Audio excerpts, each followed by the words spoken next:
Tu viens de finir ta séance. Les jambes sont lourdes, les mollets sont tendus, les quadriceps commencent déjà à préparer leur vengeance pour demain matin. Et là, tu attrapes ton pistolet de massage. Bonne idée. Enfin, bonne idée seulement si tu sais vraiment comment l'utiliser. Parce que franchement, beaucoup de sportifs utilisent leur pistolet de massage comme s'ils essayaient de réparer un moteur diesel. Ils appuient comme des bourrins, ils restent plantés sur un seul point, ils mettent la vitesse au maximum, comme si plus fort voulait forcément dire plus efficace. Et après, ils disent, bof, ça ne change pas grand-chose. Normal. Mal utilisé, un pistolet de massage ne sert presque à rien. Bien utilisé, il peut clairement améliorer ta récupération, diminuer certaines courbatures, améliorer ta mobilité et surtout t'aider à enchaîner les entraînements avec beaucoup plus de régularité. Et reste bien jusqu'à la fin parce que je vais aussi te montrer l'erreur que presque tout le monde fait, même les sportifs expérimentés, et qui ruinent complètement l'efficacité de leur pistolet de massage. Je suis Jean-Marc, préparateur mental et mentor des sportifs et sportifs motivés.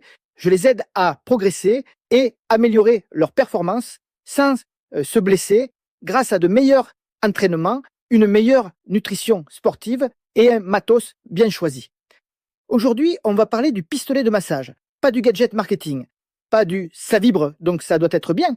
On va parler de la vraie utilisation. Comment bien utiliser un pistolet de massage pour récupérer plus vite, mieux bouger et éviter de transformer un excellent outil en gadget inutile qui finit au fond d'un placard à côté du rouleau de massage que tu n'utilises jamais non plus. Parce que oui, le problème, ce n'est presque jamais le pistolet de massage. Le problème, c'est la façon dont on s'en sert. Et ça change tout. On va voir ensemble comment l'utiliser correctement, combien de temps, à quelle vitesse, avec quelle tête de massage, et surtout, quand l'utiliser avant ou après le sport. Parce que non, ce n'est pas la même chose. Et c'est justement là que beaucoup sabotent leur récupération sans même s'en rendre compte.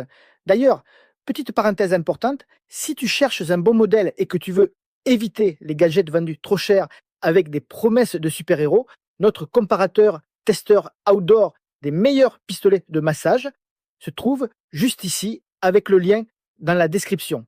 Tu y trouveras une sélection fiable testée sur le terrain avec les vrais avantages et les vrais défauts. Ça t'évitera quelques achats très créatifs. Et dis-moi aussi en commentaire, tu utilises déjà un pistolet de massage ou tu hésites encore à en prendre un? Allez, on attaque avec la base absolue, le mouvement.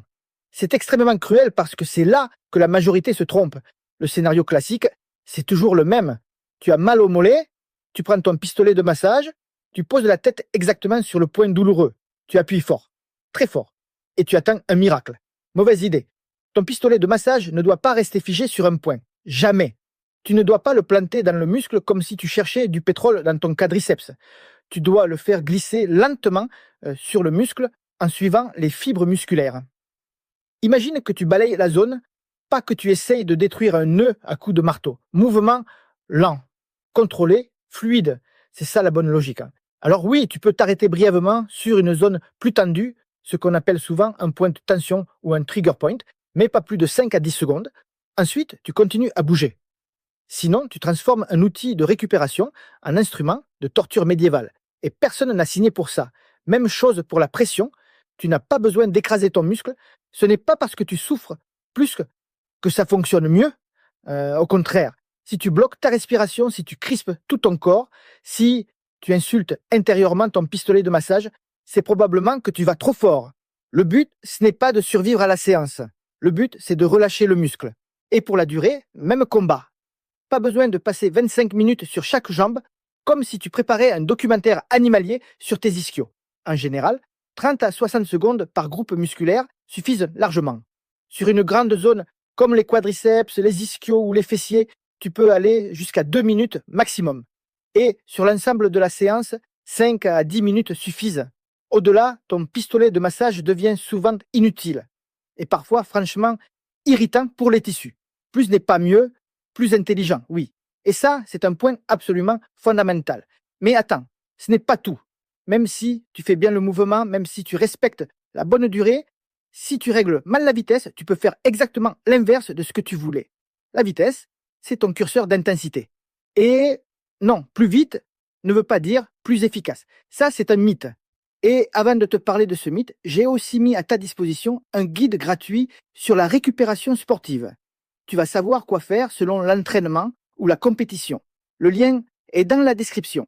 Beaucoup pensent, si je mets la vitesse maximale, ça va forcément mieux récupérer. Faux. Si tu cherches à récupérer après une séance, ton muscle doit se relâcher, pas se contracter comme s'il essayait de fuir le pistolet de massage. Si ton quadriceps se met à sauter tout seul sous l'impact, c'est rarement bon signe. En récupération, après le sport, reste sur une vitesse lente à modérée. Niveau 1 ou 2, parfois 3 selon le modèle. Là, tu cherches la détente, le relâchement, le travail profond. Tu accompagnes le muscle vers le calme. Tu ne le réveilles pas pour une deuxième séance surprise. La vitesse moyenne, niveau 2 à 3, fonctionne bien pour le relâchement musculaire standard. Et la vitesse élevée, niveau 3 à 4, elle est surtout utile avant l'effort, quand tu veux activer, stimuler, préparer le muscle, pas après. Un test très simple. Si ton muscle se contracte sous l'effet du pistolet de massage, c'est souvent que la vitesse est trop élevée. Et là, tu stresses le muscle au lieu de le relâcher. Tu fais l'inverse de ton objectif. C'est un peu comme boire 3 expressos pour mieux dormir. Techniquement, tu fais quelque chose. Stratégiquement, c'est discutable. Personnellement, après une grosse séance course à pied ou trail, je préfère toujours rester sur une vitesse lente à modérée. C'est extrêmement efficace. Tu sens vraiment la différence sur la récupération du lendemain, surtout sur les mollets et les quadriceps. Et maintenant, lever de rideau sur un autre détail que beaucoup négligent complètement, la tête de massage. Et pourtant, ça change tout. Utilisez toujours la même tête pour tout. C'est comme courir toutes tes séances avec la même paire de chaussures. Ça peut marcher, mais tu passes à côté d'une énorme partie du potentiel. La tête ronde, c'est la plus polyvalente. C'est souvent celle que je recommande en premier. Quadriceps, mollets, fessiers, ischio. Elle fait très bien le travail dans la majorité des cas.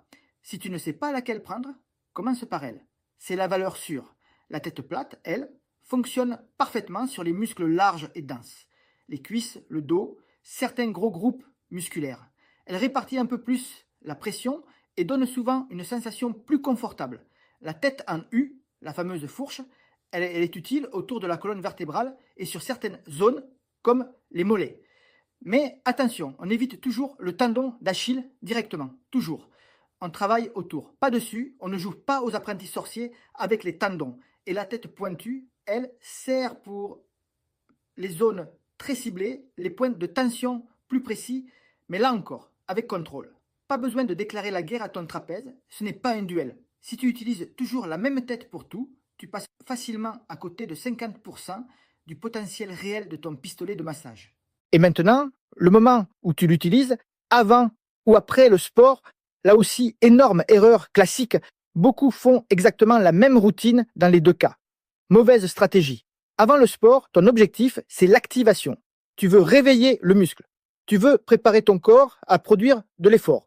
Tu ne cherches surtout pas à détendre complètement. Tu ne veux pas envoyer ton quadriceps faire une sieste juste avant une séance de fractionné. Donc, avant l'effort, vitesse moyenne à élever, 10 à 15 secondes par muscle, mouvement plus rapide et dynamique. Tu prépares, tu stimules, tu mets le système en route. C'est une sorte de réveil musculaire. Après le sport, on change tout. Là, ton pistolet de massage devient un outil de récupération. Vitesse lente à modérée, mouvement lent, 30 à 60 secondes par zone. Tu accompagnes le retour au calme. Tu aides le muscle à relâcher la tension accumulée. Et franchement, c'est souvent ce moment qui influence le plus la récupération. Le lendemain, tes jambes te remercient ou elles t'envoient un courrier recommandé de protestation. Je vais maintenant t'expliquer mon arme fatale. Comprendre ce que dit réellement la science. Parce que non, le pistolet de massage n'est pas juste un gadget Instagram pour sportifs qui aiment les objets qui font du bruit. Le principe repose sur la thérapie percussive et il y a des bases sérieuses derrière. Une étude de Conrad et Tilp en 2020 sur les effets de la thérapie percussive sur les douleurs musculaires et la performance a montré une amélioration de la mobilité et une réduction des courbatures après utilisation. Autre étude intéressante, Garcia Sierro et Benitez Pores en 2021 sur les effets des massage guns sur l'amplitude de mouvement et l'activation musculaire.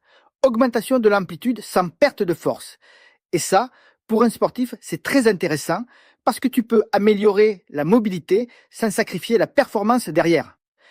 Traduction simple, bien utilisé, ton pistolet de massage peut t'aider à récupérer plus vite sans nuire à tes performances. Attention, ça ne remplace pas le sommeil, ça ne remplace pas une bonne nutrition, ça ne remplace pas un entraînement intelligent. Si tu dors 4 heures, que tu manges n'importe comment et que tu fais n'importe quoi à l'entraînement, ton pistolet de massage ne va pas venir sauver la situation en cape rouge. Mais comme outil complémentaire, il peut être redoutable. Dernière partie, les meilleures pratiques. Respire pendant l'utilisation. Si tu bloques ta respiration, c'est souvent que l'intensité est trop forte. Ne passe jamais sur une articulation. Jamais.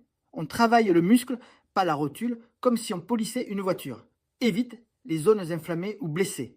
Un pistolet de massage n'est pas un bouton magique, réparation instantanée. Sur une vraie blessure, il faut réfléchir avant d'agir. Reste régulier, c'est la clé. Une fois tous les 15 jours parce que tu as retrouvé l'appareil derrière un carton, ça ne compte pas vraiment. Et bien sûr, choisis un bon modèle. Parce que certains appareils sont surtout très performants pour faire du bruit et vider ton compte bancaire. Petit rappel utile, notre comparateur testeur outdoor des meilleurs pistolets de massage est juste ici. Si tu veux éviter les gadgets et aller droit au but, tu y trouveras une sélection sérieuse, testée sur le terrain. Et si tu veux une valeur sûre utilisée dans le sport de haut niveau, regarde aussi du côté de Jolt. Leurs outils sont largement utilisés par des clubs professionnels et des fédérations sportives. Alors, ce qu'il faut retenir, c'est simple. Ton pistolet de massage peut devenir un vrai accélérateur de récupération, mais uniquement si tu maîtrises 5 choses: comment bouger, combien de temps, à quelle vitesse, avec quelle tête et à quel moment. Si tu maîtrises ça, tu passes d'un simple gadget sympa à un vrai outil de progression. Mon avis personnel est simple. Ce n'est pas magique, mais c'est extrêmement efficace quand c'est bien utilisé. Le problème, ce n'est presque jamais le pistolet de massage. Le problème, c'est la façon dont on s'en sert. Et ça change tout. Maintenant que tu sais comment bien utiliser un pistolet de massage, tu peux vraiment optimiser ta récupération, mieux enchaîner tes entraînements et éviter de perdre ton argent sur un outil mal exploité. La prochaine étape, ce sera de savoir comment choisir le bon modèle selon ton sport, ton budget et ton vrai besoin. Et justement, on en parle dans la prochaine vidéo. En attendant, regarde notre comparateur testeur outdoor des meilleurs pistolets de massage. Abonne-toi à la chaîne et partage cette vidéo à ce sportif qui massacre encore ses mollets à vitesse maximale en pensant faire de la récupération. On se retrouve très vite.